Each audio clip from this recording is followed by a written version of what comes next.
As the first light of day touched the peaks of the Zagana Mountains, the car wound its way along the narrow mountain roads.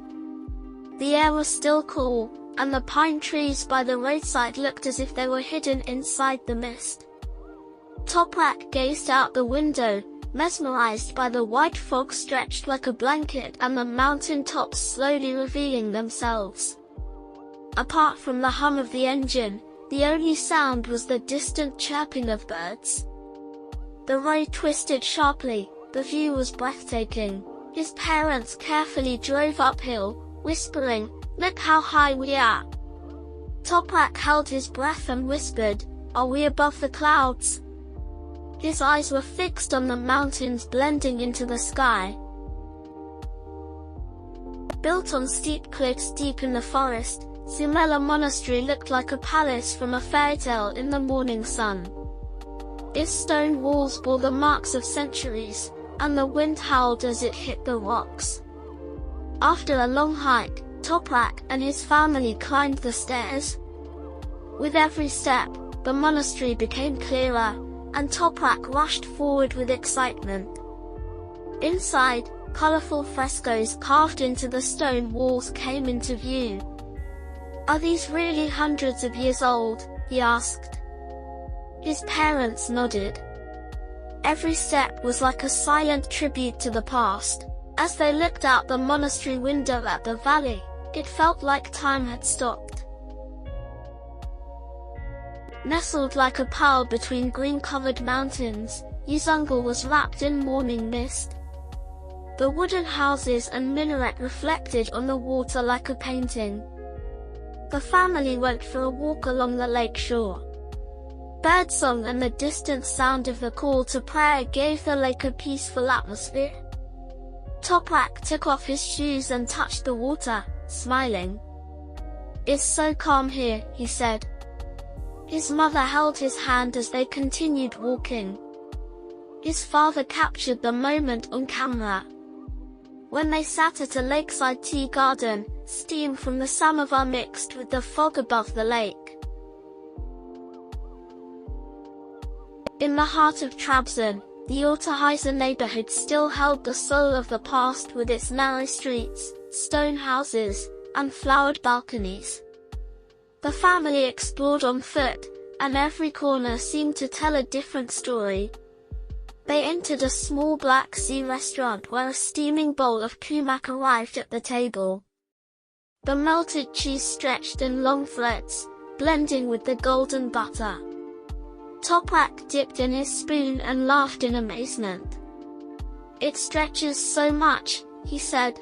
His father dipped his bread and smiled. "This is the real taste of Trabzon." With full mouths and smiling faces, they watched the sun lighting up the old stone streets through the window. Boztepe, perched above the city, glowed golden in the evening light with its wide view over the sea. As the family reached the hilltop, the sea at the horizon turned red. A gentle breeze stirred the branches of pine trees. Toprak climbed onto his father's shoulders. He watched the glowing lights along the shore below. "The sea is slowly turning into night," his mother said.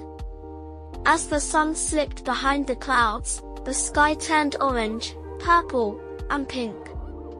The magic of that moment left everyone in peaceful silence. With the evening chill settling in, they sat in a typical Black Sea tea garden. A few tables away, traditional songs played with the sound of the chulum, and elders clapped along to the rhythm of the Horan dance.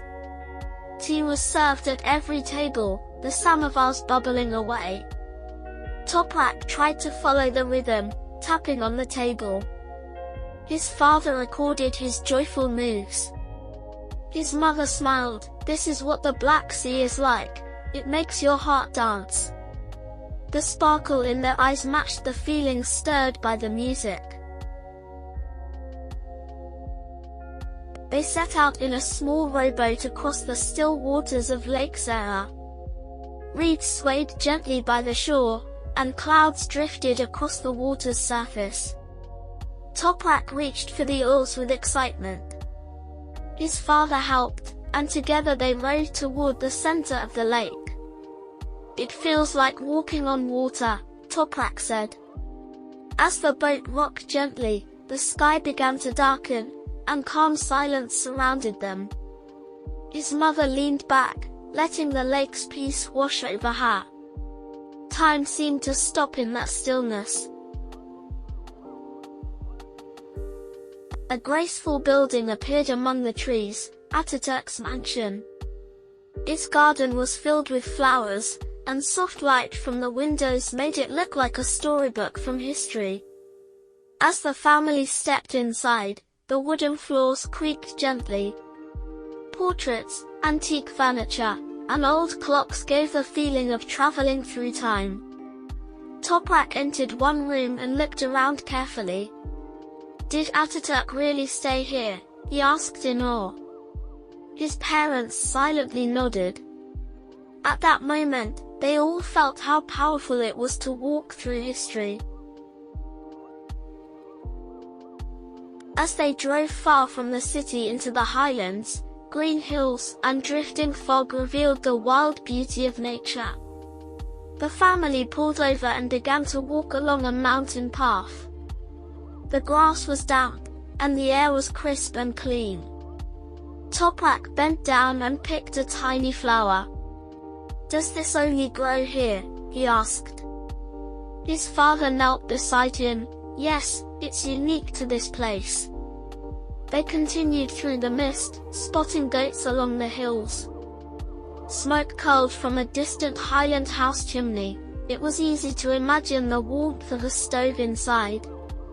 Nature was both humbling and comforting here. As the day neared its end, the family walked along the beach. Waves gently kissed the shore, and lights from distant boats danced on the water. Toprak began collecting seashells, showing each one to his mother. "This one's the prettiest." His father captured the moment with his camera. The sky turned deep blue, stars began to appear, and dim street lamps cast a soft glow. In that moment, a small family of 3 completed a grand story in the heart of the Black Sea.